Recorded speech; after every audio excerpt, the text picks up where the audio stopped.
আজকের এই বিশেষ দিনটা আমরা কিভাবে পালন করলাম, কি কি রান্না করলাম, চলেন ব্লগে সব শেয়ার করি। আসসালামু আলাইকুম আমার আপু ভাইরা, আশা রাখছি সবাই অনেক বেশি ভালো আছেন। আমরাও আলহামদুলিল্লাহ ভালো আছি। ভিডিওটা আমি বুধবার রাত থেকে শুরু করছি। আর অনলাইনে অমির একটা ড্রেসের অর্ডার ছিল, তা ড্রেসটা আমি নিয়ে এসে ওখান থেকে খুলে নিয়ে আসছি। যেহেতু এর আগে আমার একটা ড্রেস মিস্টেক হয়ে গেছিলো, ওই ভিডিওটা আমি শেয়ার করছি, যার কারণে আমি ডেলিভারি ম্যানের সামনে খুলে এরপর নিয়ে আসছি। আর বুধবারের সন্ধ্যার পরে গেছিলাম হোপ মার্কেট, যেহেতু আমার বাসার পাশেই, ওখান থেকে একটা জুতা আনা হয়েছে ওর জন্য। আর জুতাটা ছিল মেরুন কালার। ওই মেরুন কালারটা, মেরুন কালার, হ্যাঁ এটা মেরুন কালার না কি বলে, মেরুন কালারই ঠিক আছে, এটাই ওর পছন্দ ছিল। যাই হোক, আর ড্রেসটা ওর অনেক বড় হয়ে গেছে, দেখেই বুঝতে পারছেন। বৃহস্পতিবার 9 জুলাই ছিল জন্মদিন।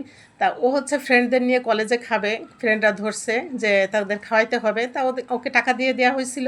ও ছুটির পরে ওদের মানে ওদের সাথে খাওয়া দাওয়া করে এরপর আস্তে আস্তে সন্ধ্যা লেগে গেছিলো, আর অনেক বৃষ্টি ছিল। পরে সিএনজি নিয়ে আসছে, বাসার সামনে এসে আমাকে ফোন দিছে, অনেকগুলো ব্যাগ আছে, তুমি একটু তাড়াতাড়ি নামো। এরপর আমি ব্যাগগুলো ওকে একটু হেল্প করলাম, নিয়ে এসে ডাইনিংয়ে রেখে ও বলতেছে আসো তাড়াতাড়ি আসো, কী কী গিফট দিছে সবাই তোমাকে একটু দেখাই। আবার বাইরে থেকে এসে একটু ব্যস্ত হয়ে যায় সব কিছু দেখানোর জন্য। যাই হোক, আর কি এখানে ছিল কেক, আর কেকটাও ফ্রেন্ডদের নিয়ে খাওয়া দাওয়া করার পরে একটু আমার জন্য নিয়ে আসছে, বলছে মামনি তুমি একটু খাবা, বাবা একটু খাবে, আর আমার ভাইয়ের জন্য একটু রেখে দিবা। ভাইয়া বলতে আমি একটু বলি, আমার ওর মামাতো ভাই, অমির মামাতো ভাই আমার হচ্ছে ভাইয়ের ছেলে, আর ওর যেহেতু একটাই মামাতো ভাই আমার বাসার পাশেই থাকে, আর অমি আবার তাকে খুব ভালোবাসে, মানে মামাতো ভাইকে, একটাই যেহেতু মামাতো ভাই, বলতেছে একটু ভাইয়ের জন্য রেখে দাও। তা ওর ভাইয়েরটা আমি রেখে দিছি ফ্রিজে। আর ফ্রেন্ডরা কী কী গিফট দিছে সেগুলোই আমাকে দেখাচ্ছে। আড়ং থেকে যে একটা পার্স দিছিল ওর এক ফ্রেন্ডে, আর এর ভিতর কি আছে আমরা একটু দেখি। এটা সম্ভবত একটা কানের রিং হবে, হ্যাঁ কানের রিং। তা ও আমাকে দেখাচ্ছিল, আমি আবার একটু ক্যামেরা বন্দি করে নিলাম। গিফটগুলো ভালোই ছিল। আর এক ফ্রেন্ডে দিছে যে কতগুলো চকলেট, মানে এক একজন এক একটা দিছে। মনে হচ্ছে এই তো সেদিনই অমিকে আমি হলি ক্রস গার্লস হাই স্কুলে ভর্তি করলাম। আর সেই আমি স্কুল কলেজের গণ্ডি পেরিয়ে এখন সে কিন্তু মেডিকেলের স্টুডেন্ট আলহামদুলিল্লাহ। অনেক আপুরা হয়তো জানেন যে আমি মেডিকেলে পড়ে, আবার অনেক আপুরা নতুন নতুন আপুরা যুক্ত হয়েছেন, অনেকে হয়তো জানেন না, যার কারণে আমি বলে দিলাম। আর সবাই একটু মাশাল্লাহ আলহামদুলিল্লাহ বলবেন। এই তো আমি হচ্ছে চতুর্থ বর্ষ শেষের দিকে আর কি, এই ফাইনাল ইয়ারে চলে যাবে ইনশাল্লাহ ডিসেম্বর মাসে, আল্লাহ যদি সহায় হয়।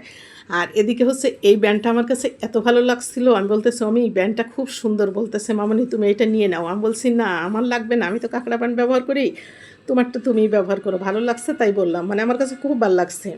আর সব গিফটগুলো ও আমাদেরকে দেখাচ্ছিল, আমাদেরকে বলতে আমিই তো বাসায় একা, আমাকে দেখাচ্ছে। ওর বাবা তো আসছে অনেক রাত্রে, আর কুর্তি পরতেও অনেক পছন্দ করে, মাঝে মধ্যে পরে।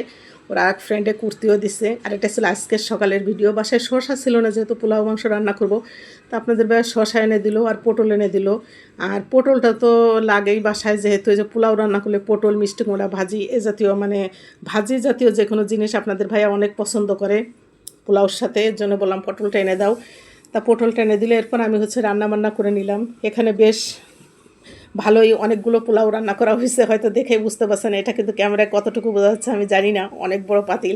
যেহেতু আমার আরও দুটো ফ্রেন্ড আসবে আজকে, আমার ভাইয়ের ছেলে আসবে, আমার ভাইয়ের ছেলে আর আমার বুয়া খালা, ওরা রাত্রে খাবে যদিও। তা রান্নাবান্না করে একদম টেবিলে পরিবেশন করে দিলাম। এরপর আপনাদের ভাই আর আমি একটু আগেই খেয়ে নিলাম, কারণ অমিকে ফোন দিলাম, বললাম আমার আরও আধা ঘন্টা দেরি হবে। আমি আপনাদের ভাইকে বললাম চলো তাহলে আমরা খেয়ে নেই। আর পটল ভাজি কে কে আমার মতো এভাবে খেতে পছন্দ করেন, আমি কিন্তু ভাত মানে পোলাও ছাড়াই ভাজি করার পর এক পিস মানে আমাকে খেতেই হবে, আমার কাছে না অনেক ভালো লাগে। যাই হোক, সবাই অমির জন্য একটু দোয়া করবেন। আর আজকের ভিডিওখানা কেমন লাগলো সবাই একটু জানাবেন। ভিডিওতে যদি কোনো ভুল ত্রুটি হয়ে থাকে প্লিজ ক্ষমার সুন্দর দৃষ্টিতে দেখবেন। সবাই ভালো থাকবেন, অনেক বেশি ভালো থাকবেন। সবাই আমার জন্য, আমার পরিবারের জন্য দোয়া করবেন। আমিও আপনাদের জন্য দোয়া করি। ফি আমানিল্লাহ। আসসালামু আলাইকুম।